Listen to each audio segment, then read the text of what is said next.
Hi, I'm Jeff Gamet for the Mac Observer.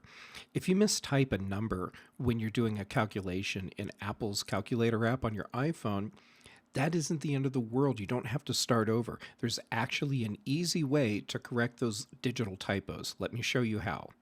So let's start by typing a number, and we'll start a calculation with it. So I'm going to multiply this number by 166.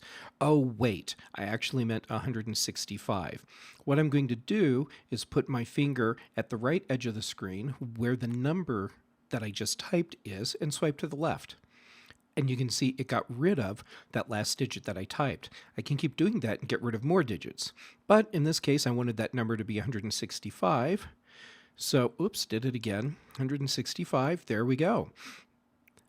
And now I can complete my calculation without having to start over. That's all there is to it. I'm Jeff Gamet for the Mac Observer. Thanks for watching.